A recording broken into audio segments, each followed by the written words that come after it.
Some books are heavy not because of what's written in them, but because of what never was. The recipe book sat on the kitchen shelf untouched. Its spine was cracked, its pages yellowed with age. Flour still clung to the corners like memories that refused to leave. And near the end of the book, dozens of pages were blank, waiting. My name is Eleanor Whitman. I am 72 years old. For 41 years I worked as a cafeteria cook at a public elementary school in Ohio. Not a fancy job, not a famous one, but I fed generations of children who weren't mine. While my own kitchen slowly grew quiet, the book that meant everything. I started that recipe book when I was 24, newly married, hopeful, certain life would be loud forever. Every recipe had a story. Apple pie, the first thing I learned from my mother. Chicken soup, made every winter when my kids got sick. Chocolate chip cookies, baked at midnight for school bake sales and broken hearts. I wrote everything down because I believed one day small hands would pull at my apron and say, "Grandma, teach me." The pages I saved on purpose. Near the back of the book I stopped writing. Not because I ran out of recipes, but because I was saving them. Those pages weren't empty by accident. They were labeled in pencil. For the grandchildren, different handwriting sizes, different colors. I imagined little notes written over mine. Misspelled words, sticky fingerprints, legacy. When the house got quieter, my children grew up. They moved away. Phone calls became shorter. Visits became holidays. Then excuses. I'm busy.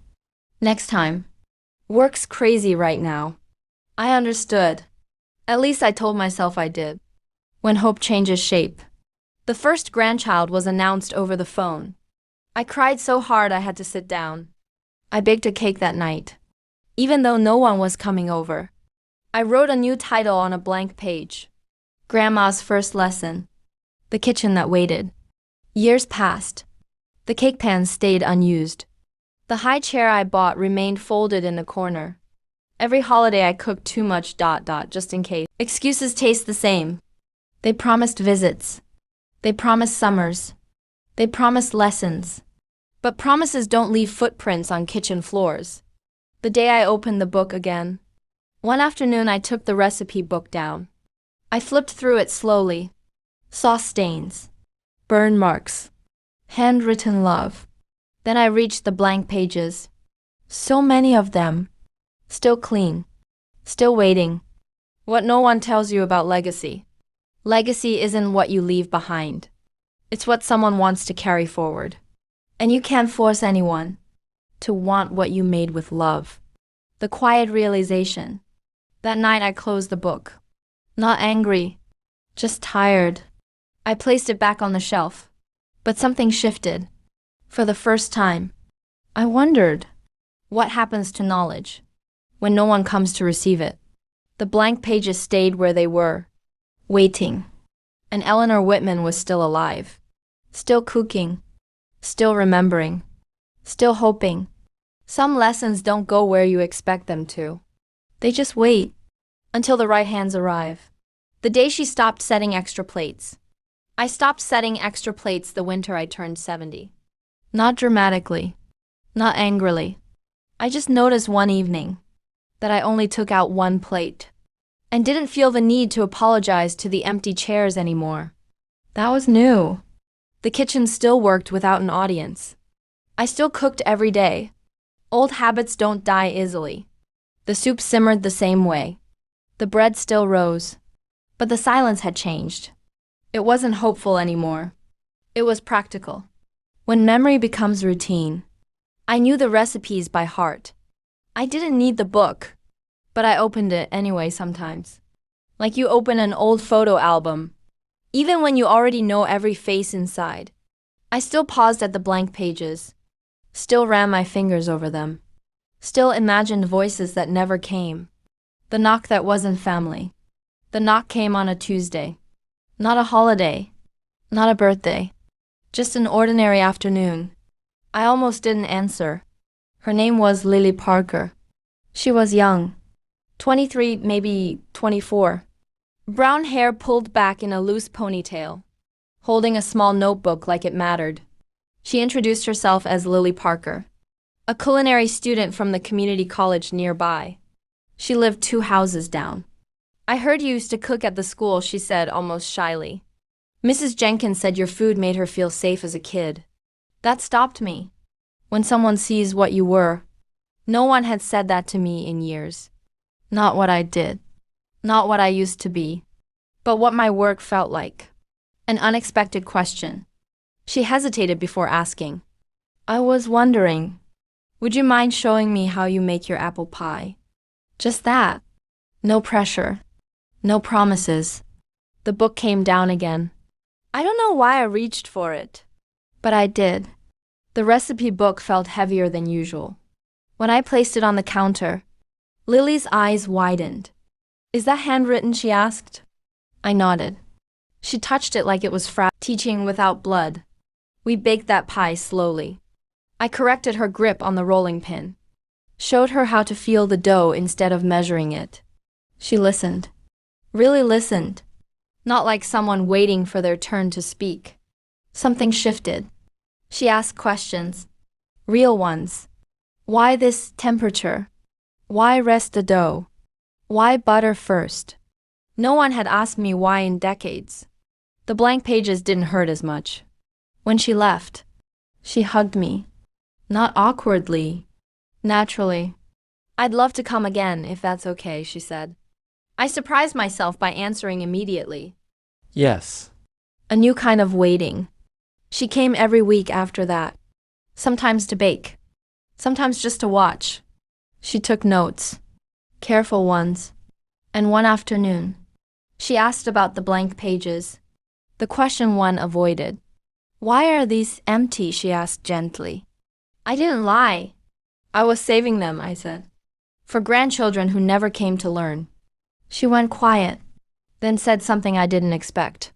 That doesn't mean they can't still be filled. The first new entry. The next week. I handed her a pencil. Right, I said. She hesitated, then carefully wrote, Apple pie, Eleanor Whitman. Her handwriting was neat, respectful, and suddenly, the page wasn't empty anymore. Legacy doesn't always look the same. She didn't call me Grandma.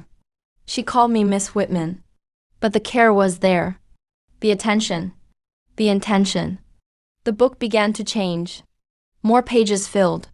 Not with childish scribbles, but with gratitude. With technique. With respect. A quiet truth. One night after Lily left, I realized something painful and freeing at the same time. Legacy isn't about who you expected. It's about who shows up. The recipe book was no longer waiting. It was becoming something new. And Eleanor Whitman was learning that love doesn't always arrive in the form. Some legacies don't fade. They just wait for the right hands to carry them forward. The book was no longer just mine.